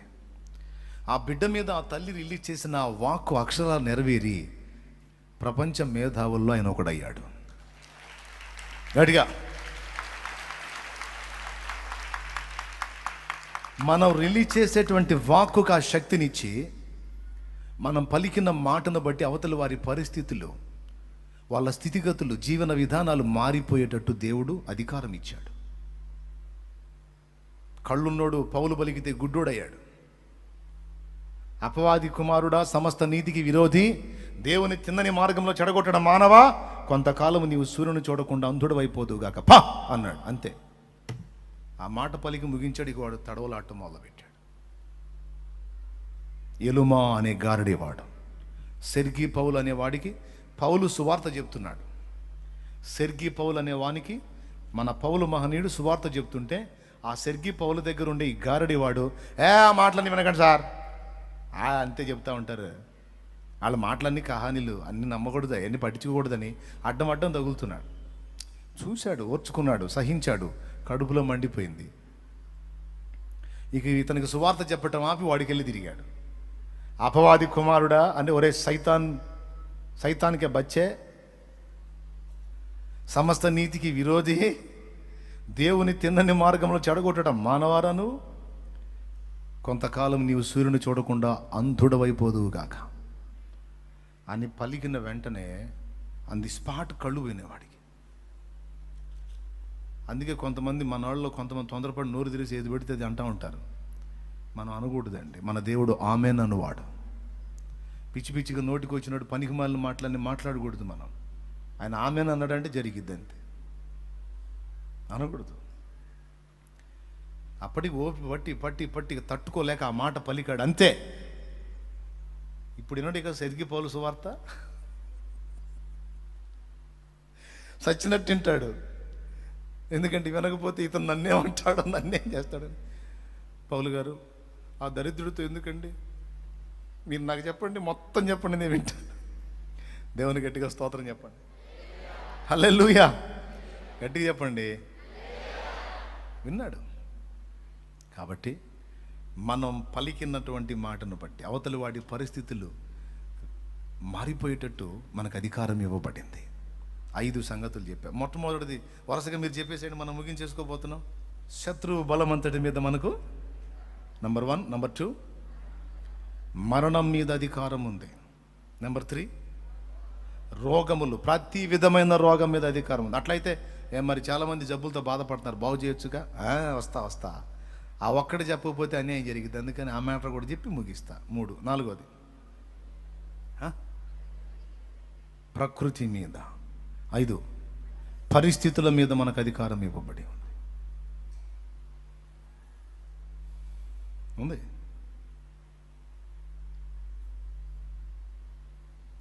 ఈ 5 విషయాలు బాగా వినండి, ఈ అసలు ముక్క చెప్పేస్తున్నాను. ఈ 5 కాకుండా ఇంకా బోలెడంటి మీద మనకు అధికారం ఇవ్వబడింది. ఇక అవన్నీ పక్కన పెడదాం. ఈ 5 విషయాలు మెట్టుకు మీరు నేర్చుకున్నారు. మరి ఇన్నిటి మీద మనకి అధికారం ఉంటే మరి ఎందుకన్నా మనం చాలా చేయలేకపోతున్నాం? ఓ ప్రశ్న. ఎందుకంటే దానికి కొన్ని కారణాలు ఉన్నాయి. 3 కారణాలు అని చెప్తాను నేను. 3 కారణాలు. ఎందుకని ఇవన్నీ మనం నెరవేర్చలేకపోతున్నాం, ఎందుకని మనం ఇవన్నీ చేయలేకపోతున్నాం అంటే 3 కారణాలు. మొట్టమొదటిది, అసలు వీటి మీద మనకి ఇంత అధికారం ఇవ్వబడిందన్న సంగతి మనకు తెలియకపోవటం మొదటిది.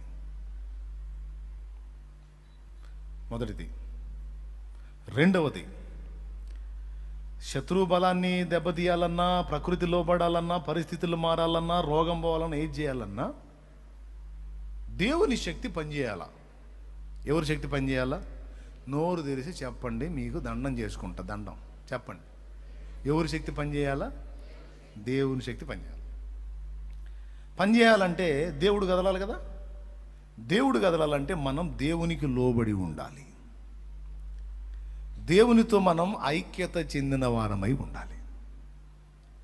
పౌలు, పేతురు, యోహాను, యాకోబులు, ఏలియా, ఎలీషా, స్టెఫనో, ఫిలిప్పో ఎలాగ దేవునితో అనుసంధానమై దేవునికి లోబడి ఉన్నారో మనము కూడా అలాగున ఉండాలి. శత్రువుని నువ్వు ఎదిరిస్తే వాడు పారిపోతాడు. ఎప్పుడు? యాకోబు రాసిన పత్రికలో ఏమన్నాడండి? అపవాదిని ఎదిరించండి, వాడు పోతాడు అన్నాడా? దానికి ముందు ఒక మాట చెప్పాడు చూడండి. 4:7 చదువు. 4:7. కాబట్టి దేవునికి లోబడి ఉండుడి, అపవాదిని ఎదిరించుడి. అది దేవునికి లోబడి ఉండుట, దేవునితో ఉండుట, దేవునికి లోబడి ఉండుట. ప్రతి విషయంలోనూ మనం దేవునికి ఎదురొస్తున్నామా, లోబడుతున్నామా అనేది చూసుకోవాలి. అది సీరియస్ మ్యాటర్. దేవునితో ఉండండి, దేవునికి లోబడి ఉండండి, తర్వాత ఇవన్నీ జరిగించండి. అపవాదిని ఎదిరించండి, వాడు పోతాడు, పారిపోవును. అప్పుడు వాడు మీ యొద్ద నుండి పారిపోను. అప్పుడు ఎప్పుడు? నువ్వు జస్ట్ వాడిని ఎదిరిస్తే కాదు, దేవునికి లోబడి ఉండుట అనేది ఒక కీలకమైన విషయం ఉంది. కొన్ని విషయాల్లో మనం లోబడుతున్నాం, చాలా విషయాల్లో మనం అవిధేయత చూపుతున్నాం.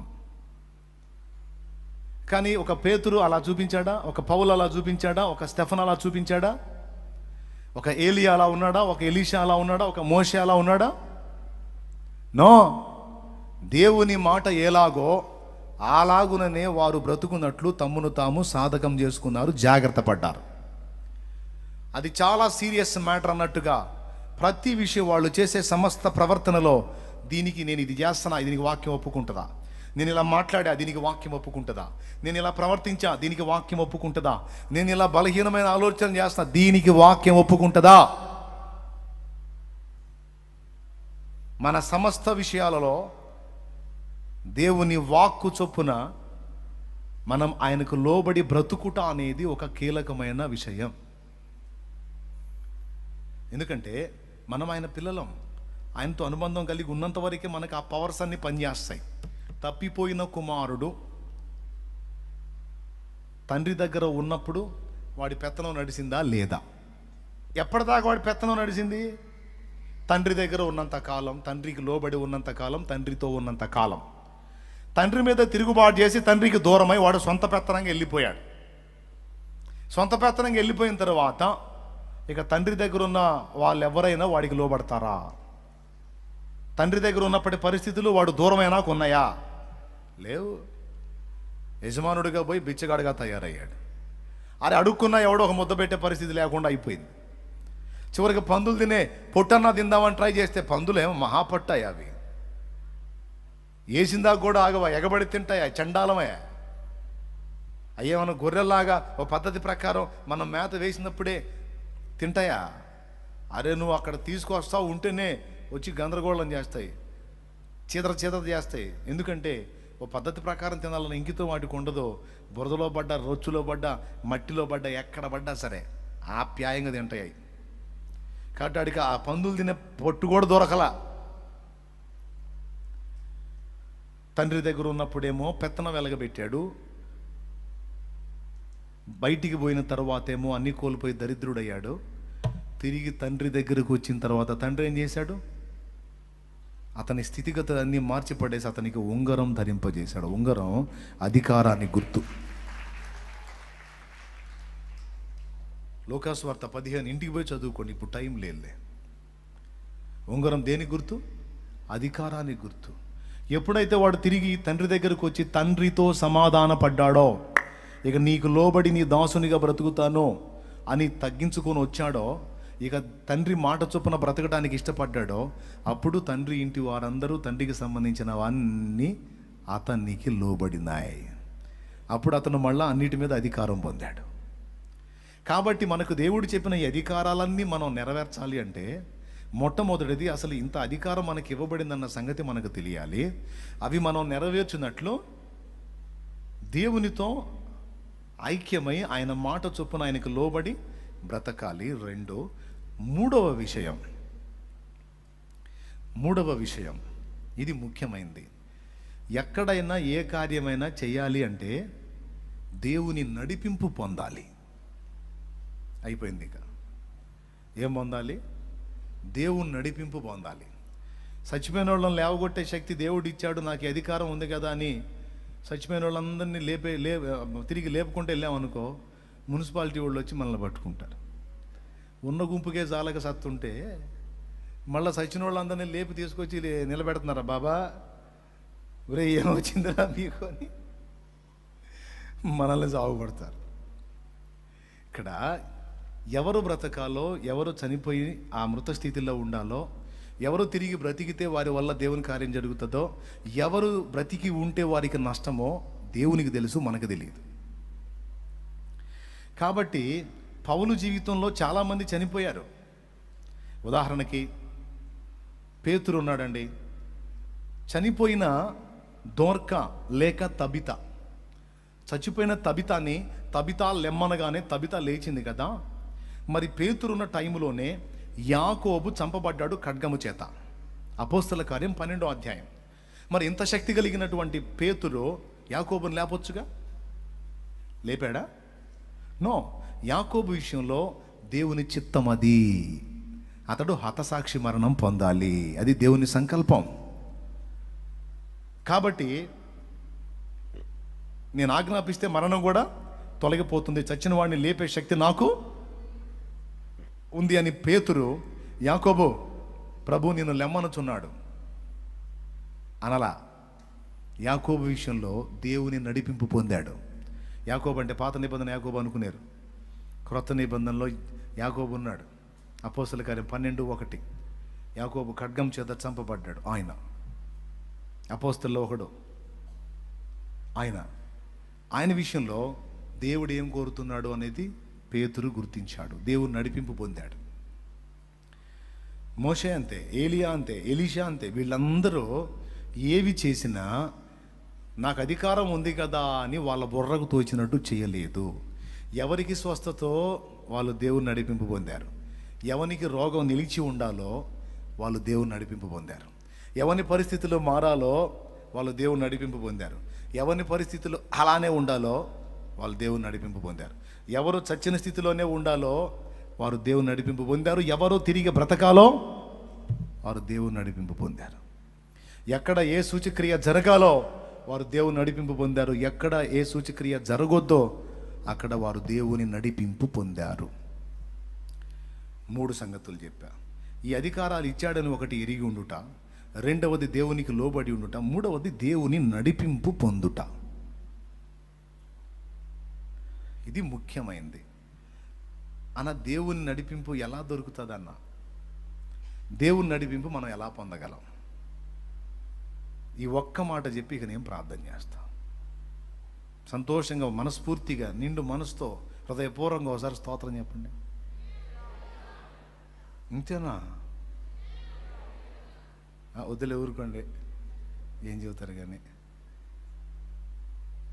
దేవుని నడిపింపు పొందాలన్న ఆశ ఎంతమందికి ఉంది? చాలా అవసరం అది. ఎట్లా దొరికింది మనకి దేవుని నడిపింపు? దేవుని నడిపింపు అనేది ఈజీగా పొందుకునే, చిటికలో పొందుకునే మంత్రం, మాయా ఏది లేదు. దేవుని నడిపింపు పొందుకునుట అనేది సాధన. ఎలాగో చెప్తా. దేవుడు నిన్ను నడిపించడానికి ఇష్టపడతాడు. కానీ ఆయన నడిపింపులో నువ్వు ప్రయాణం చేయాలండి. చాలా జాగ్రత్తగా వినండి ఈ ఒక్క మాట. అందరూ కాస్త గ్రహింపు కలిగిన వాళ్ళు లేకపోవచ్చు, కానీ కొంతమంది ఈ లైవ్లో ఉన్నోళ్ళు కావచ్చు, కూర్చున్న వాళ్ళు కావచ్చు, కొంతమంది షార్ప్ మైండ్స్ ఉన్నాయి. వాళ్ళ కోసం చెప్తున్నా. దేవుని నడిపింపు పొందటం ఎలాగా అనేది ఒక సాధన. దాన్ని చెప్తాను. దేవుడు ఒక విషయాన్ని నీకు చెప్పినప్పుడు నువ్వు దానికి అక్షరాల లోబడ్డావనుకో, ఇంకో సంగతి నీతో మాట్లాడతాడు. దానికి కూడా నువ్వు అలానే లోబడ్డావనుకో, మరొక విషయం నీకు చెప్తాడు. దానికి కూడా నువ్వు అలానే లోబడ్డావనుకో, మరో సంగతి నీకు చెప్తాడు. దానికి కూడా నువ్వు లోబడ్డావనుకో, ఇంకొక సంగతి నీకు చెబుతాడు. దానికి కూడా లోబడ్డావనుకో, ఇంకొకటి చెప్తాడు. ఈ లోబడటం అనే ప్రక్రియ నీవు కొనసాగించినంత వరకు దేవుడు నీతో మాట్లాడుతూనే ఉంటాడు, నీకు నడిపింపిస్తానే ఉంటాడు. ఎప్పుడైతే దేవుని నడిపింపుకు నువ్వు అడ్డు తగులుతావో, 1, 2, 3, 4 సార్లు చూసి అది రివర్స్ వస్తున్నావు, నువ్వు సరి చేసుకో, నా నడిపింపు పొందు, అది కరెక్ట్ కాదు, నువ్వు ఇలా వెళ్ళాలి, నువ్వు ఇలా చేయాలి అని దేవుడు ఇస్తాడు. దాన్ని అందిపుచ్చుకొని ఆ నడిపింపును పొందుకొని జాగ్రత్తగా ప్రయాణం చేయాలి.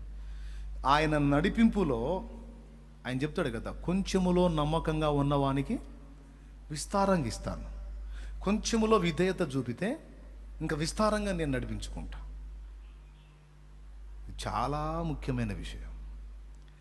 దేవుని నడిపింపు పొందాలి అంటే ముందు చిన్న చిన్న వాటిల్లో లోబడటం నేర్చుకోవాలి. ఇది నువ్వు చూడొద్దు అన్నాడు, దాన్ని ఆపేయాలి. అంటే ప్రభా వేరే కాదు కానీ ఏదన్నా ఇంకోటి చెప్తాలే ప్రభా అన్నావు అనుకో, మౌనం అయిపోతాడు. ఎవరిని నడిపిస్తాం? మనమైనా అందొచ్చినోడిని నడిపిస్తాం, అందిరానోడిని. పెద్దోళ్ళు అంటారుగా, కాలుకి చెప్పు, అందొస్తే తొడుక్కుంటాం, అంది రాకపోతే సిర అవతల పడేస్తాం. మనం కూడా అంతే, మన బతుకులు కూడా అంతే. దేవుడు నిన్ను నడిపించడానికి పూనుకున్నాడు. మనందరినీ నువ్వు స్త్రీవైనా పురుషుడివైనా, నువ్వు వృద్ధుడివైనా యవనుడివైనా యవనురాలివైనా, ఆయన నిన్ను నడిపించడానికి పూనుకొని కొన్ని విషయాల్లో నీకు హెచ్చరికలు ఇచ్చి నడిపిస్తున్నప్పుడు నువ్వు ఆయనకి లోబడాలి, లోబడి నడవాలి.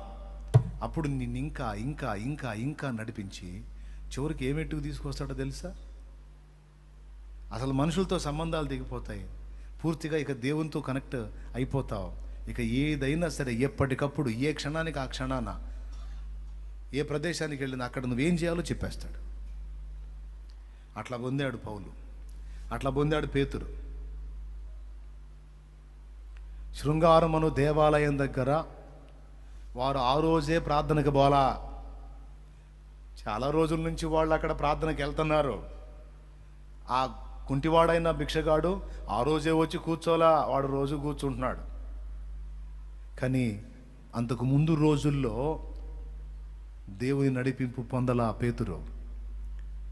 వాని విషయంలో ఆ రోజు దేవుడు పేతురుతో మాట్లాడుతున్నాడు. సీమోను, ఇదిగో వీనితో మాట్లాడు, వీన్ని లేపు, ఇక్కడ కార్యం ఉంది, వీన్ని స్వస్థపరుస్తాను, వీడి ద్వారా ఒక సూచక్రియ ఈ ప్రజలకు చూపిస్తాను, దీనివల్ల నాకు 5,000 మంది జనులు క్యాచ్ అవుతారు. కొడు కొడు కొడు కొడు గట్టిగా. దీని ద్వారా నాకు 5,000. మరో చోట పౌలుతో అంటాడు, పౌలా భయపడకో, నీకు హాని చేయుటకు ఏది నీ మీదికి రాదు, ఈ పట్టణంలో నాకు బహుజనమున్నది, నువ్వు వెళ్ళొద్దు, నువ్వు భయపడి మౌనంగా ఉండొద్దు, నువ్వు మాట్లాడటం మానొద్దు, నువ్వు మాట్లాడు, నువ్వు ఇక్కడే ఉండవు, ఎందుకంటే నాకు చాలామంది ఉన్నారు ఇక్కడ. దేవుని నడిపింపు పొందుకున్నాడు. ఆసియా పోదాం అనుకున్నాడు, వద్దో ఇప్పుడు వెళ్ళకూడదు నువ్వు అక్కడికి అన్నాడు. ఇంకో చోటకి వెళ్దాం అన్నాడు, అక్కడ కూడా వద్దు అన్నాడు. చివరికి మాసిదోనియా ప్రాంతానికి.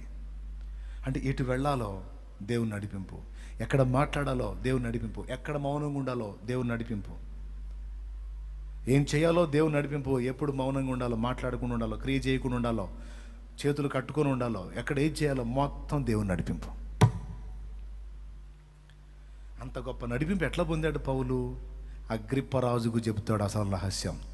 అగ్రిప్పరాజా, ఆకాశము నుండి కలిగిన ఆ దర్శనమునకు నేను అవిధేయుడను కాక. ఆకాశము నుండి నాకు ఒక దర్శనం కలిగింది. ఆ దర్శనములో నాకు నా ప్రభువు కనపడ్డాడు. ప్రభువు కనపడి నన్ను హెచ్చరించినప్పుడు ఆ రోజు తీర్మానం చేసుకున్న, ఆయన మాట చొప్పున నేను నడవాలని. అపోస్తల కార్యములు 22:10 చదువమ్మా. 22:9, 10 చదువు త్వరగా. నాతో కూడానున్న వారు ఆ వెలుగును చూచిరి గాని నాతో మాట్లాడిన వాని స్వరము వాని వినలేదు. అప్పుడు నేను ప్రభువా నేనేమి చేయవలనని అడుగగా, అది మాట, ప్రభువా నేనేమి చేయవలెను అని అడగటం అప్పుడు మొదలుపెట్టి పౌలు ఊపిరిపోయిందాకా అలా అడగటం మానుకోలా. ఇప్పుడు కొట్టరు చప్పట్లో, ఏం మనుషులు అయ్యాము. పౌలు ఊపిరిపోయిందాకా ఆ మాట అడగటం మానుకోలే. ఇక ఏమాట? ప్రభువా నేనేమి చేయవలెను. లైఫ్ అంతా అంతే, ఏదన్నా పొనుకునే, తండ్రి నేనేం చేయమంటావు. ఇదిగో ఈ విషయంలో అది భూ సంబంధమైందైనా ఆత్మ సంబంధమైందైనా ఇట్లాంటి పరిస్థితి వచ్చింది, మరి ఇప్పుడు నేనేం చేయమంటావు. దావీదు కూడా చూడండి, యెహోవా యొద్ద విచారణ చేశాను, దేవుని దగ్గర నడిపింపు పొందుకొనే ఏ పనైనా పూనుకున్నాడు ఆయన. కాబట్టి దేవుని నడిపింపు, ఆత్మ నడిపింపు మనకి ఎలా వస్తుందంటే, చిన్న చిన్న విషయాల నుంచి మనం సాధన మొదలు పెట్టాలా. చిన్న చిన్న విషయాల్లో మనం లోబడటం మొదలు పెట్టాలా. లోబడి చూడు, నువ్వు దేవుడు నిన్ను నడిపించకపోతే అప్పుడు అడుగు. ఎంతమందికి అర్థమైంది? ఈ రోజు నుంచే మొదలుపెట్టు. చిన్న చిన్న విషయాలు, ఏ వద్దన్నాడు అవి మానేసే, ఏ చేయమన్నాడు అవి చేయటు, నువ్వు చిన్న చిన్నగా మొదలుపెట్టు. నువ్వు ఆ చిన్న చిన్న విషయాల్లో నడిపింపులు స్టార్ట్ అయ్యి ఇక అక్కడి నుంచి ఇక నిన్ను ఏ స్థాయి కంటే, ఎక్కడ నోరు తెరవాలో ఆయనే చెబుతాడు, ఎక్కడ మౌనంగా ఉండాలో ఆయనే చెబుతాడు, ఏం పలకాలో ఆయనే చెబుతాడు, ఏం పలకొద్దో ఆయనే చెబుతాడు, ఎటు వెళ్ళాలో ఆయన చెబుతాడు, ఎటు వెళ్ళొద్దు ఆయన చెబుతాడు, ఎక్కడ అధికారం ప్రదర్శించాలో ఆయనే చెబుతాడు, ఎక్కడ ఏమీ చేతగాని వాళ్ళలాగా ఉండాలో ఆయనే చెబుతాడు. ఇంత అధికారం కలిగి ఉండి కూడా పౌలు కొన్ని చోట్ల ఏం చేతగాని వాళ్ళలాగా ఉన్నాడు, దెబ్బలు తిన్నాడు. ఇంత అధికారం కలిగి ఉండి కూడా ప్రభు పొంతి పిలాతు సభలో దీనుడుగా నిలబడ్డాడు. ఇంత అధికారం పొందిన పౌలు రాళ్ళు తీసుకొని కొడుతుంటే ఏం మాట్లాడకుండా ఉన్నాడు. ఒరేయ్, మీ అందరి చేతులు యేసు నామములో పడిపోవును కాక అంటే, ఎలుమ అనేవాడి కళ్ళు పోయినట్టు వాళ్ళ మొత్తం చేతులకి పెరాలసిస్ రాదు, పక్షవాతం వచ్చిందా రాదా? రాళ్ళు ఎత్తిన వాళ్ళందరి చేతులు, కానీ అది ప్రదర్శించలా. ఎందుకు? అక్కడ దేవుని నడిపింపు పొందాడు. ఇక్కడ నీవు శ్రమ నొందుట నా చిత్తం, మౌనంగా సహించు. అర్థమైందా? దేవుని నడిపింపు అనేది చిటికలో వచ్చే విద్య కాదు, అది సాధన, దేవభక్తి సాధనలో ఒక అద్భుతమైన విషయం అది. కాబట్టి చిన్న చిన్న విషయాల్లో ముందు మీరు దేవుని నడిపింపులు పొందితే రాను రాను రాను రాను రాను రాను నిన్ను ఆయన పూర్తిగా వశపరుచుకొని ఆయనే నిన్ను నడిపిస్తాడు. నీవు నడవవలసిన త్రోవలో నిన్ను నడిపిస్తాను, నేను నీకు ఆలోచన చెప్పేదనన్న వాగ్దానాలు అప్పుడు నెరవేరుతాయి. కాబట్టి ఆ మెట్టుకు రావాలి. ఈ అధికారాలు గుర్తుపెట్టుకోండి. అవి ఎలా నెరవేర్చాలో, ఏ విధంగా వాటిని అమలు చేయాలో ఆ రహస్యాలు 3 గుర్తుపెట్టుకోండి. మొట్టమొదటిది, ఇన్ని అధికారాలు ఇన్నిటి మీద నాకు ఇవ్వబడినాయి అన్న సంగతి ఎరిగుండాలి. 2, దేవునికి లోబడి ఉండాలి అనేది ఎరిగుండాలి. 3వది, దేవుని నడిపింపులో చచ్చిన వాళ్ళని లేపే శక్తి ఉంది, కానీ అందరినీ లేపలా. అద్భుత కార్యాలు చేసే శక్తి ఉంది, కానీ అందరికీ చేయలే. కొంతమంది రోగుల్ని స్వస్థపరిచిన పౌలే తిమోతి దగ్గరకు వచ్చేటప్పటికి కడుపు జబ్బు నిమిత్తం కొంచెం ద్రాక్షరసం పుచ్చుకోనాయన అన్నాడు. ద్రాక్షరసం అంటే మందు తాగమని చెప్తున్నారు కొంతమంది దరిద్రులు, మందు తాగమని. ద్రాక్షరసం అంటే వైన్ కదా, అందుకని కొంచెం అప్పుడప్పుడు కొంచెం వైన్ తీసుకున్నాయన అని చెప్పాడంట. అంటే వైన్ కొంచెం పుచ్చుకొని బొబ్బోనాయనా అని. అట్లాంటి సలహా తన ఆత్మీయ కుమారుడికి పౌలు ఇస్తాడా? అది కాదు ఆయన చెప్పింది. తిమోతి తరచుగా ఉపవాసాలు ఉంటాడు. ఆ ఉపవాసాల వల్ల కడుపు జబ్బు వచ్చింది. ఆయన కూడా మరి గ్యాస్ ట్రబుల్ వచ్చిందో ఏం పాడో. దేవునికి స్తోత్రం. ఇది చాలా పురాతనమైన రోగం లాగుంది, ఎసిడిటీ. కానీ కడుపు జబ్బు నిమిత్తము తరచుగా వచ్చే బలహీనతల కోసం. కడుపు జబ్బు తరచుగా వచ్చే బలహీనతలు. కొన్నిసార్లు లో బీపీ వచ్చి, గ్యాస్ ట్రబుల్ ఉన్నవాడికి అన్నీ వస్తాయి, లో బీపీ వచ్చేస్తుంది, కళ్ళు తిరిగి పడిపోతాడు, ఊపిరి అందదో, ఆయాసం లాగా ఉంటుంది, ఎగశ్వాసలాగా ఉంటుంది, గందరగోళంగా ఉంటుంది పరిస్థితి. తల వెనక భాగంలో నొప్పి వస్తుంటుంది, నరాలన్నీ చిట చిట చిట అంటూ ఉంటాయి, ఈ రెక్కల సందులో నొప్పి వస్తుంది, ఈ గోడ ఎడమ గోడ గుండె జబ్బుల లక్షణాలు, జాలు వస్తూ ఉంటుంది. ఎంత చూసి ముందు అసలు గుండెకి సమస్య ఏమో కానీ దడ దెబ్బకి హార్ట్ స్ట్రోక్ వచ్చే అవకాశాలు ఉంటాయి. ఇన్ని రకాల లక్షణాలు ఒక ఎసిడిటీ. ఇదంతా ఎరిగిన వాడై నువ్వు ఉపవాసం చేస్తున్నావు మంచిదే, కానీ కాస్త లిక్విడ్ రూపంలో ఏదన్నా తీసుకో, పొట్ట ఖాళీగా ఉంచవాకు, అక్కడ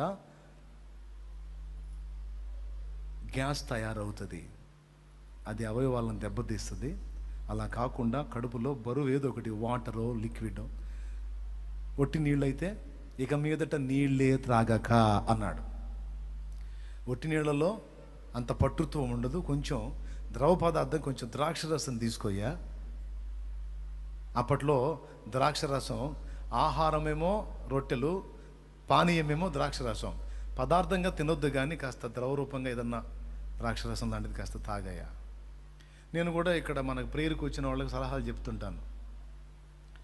ఏదన్నా మీరు ఉపవాసం ఉండాలనుకుంటే కాస్త కొబ్బరి బొండా నీళ్ళు అట్లాంటిది ఏదన్నా లిక్విడ్ రూపంలో, ద్రవ రూపంలో ఏదన్నా పదార్థాలు తీసుకోండి. అసలు ఏమీ తీసుకోకుండా ఉండకండి, మీరు అడ్డం పడి నా ప్రాణం తీయకండి అని చెబుతుంటాను నేను. దేవునికి స్తోత్రం. టైం అయిపోయింది ఇక మరి, చాలాసేపు చెప్పినాను, మీకు కూడా అర్థమైందని అనుకుంటున్నాను. మిగిలిన వాళ్ళకేమో స్వస్థపరిచాడు, తిమోతికేమో కడుపు జబ్బుకి వైద్య సలహాలు ఇస్తున్నాడు. అంటే ఎక్కడ ఎవరికి ఏం చేయాలో దేవుని నడిపింపు స్పష్టంగా పొంది ఉన్నాడు ఆయన. అట్లా పొందాలి. అట్లా ప్రతి దానిలో నడిపింపు పొందడానికి సాధన చేయాలి. దేవుని సెలవు లేకుండా నేను ఏది చేయకూడదు అని. ఎంతమందికి అర్థమైంది? ఒక్కసారిగా వచ్చిద్దా నడిపింపు? నువ్వు ఎంతగా లోబడుతుంటావు అంతగా నడిపిస్తాడు.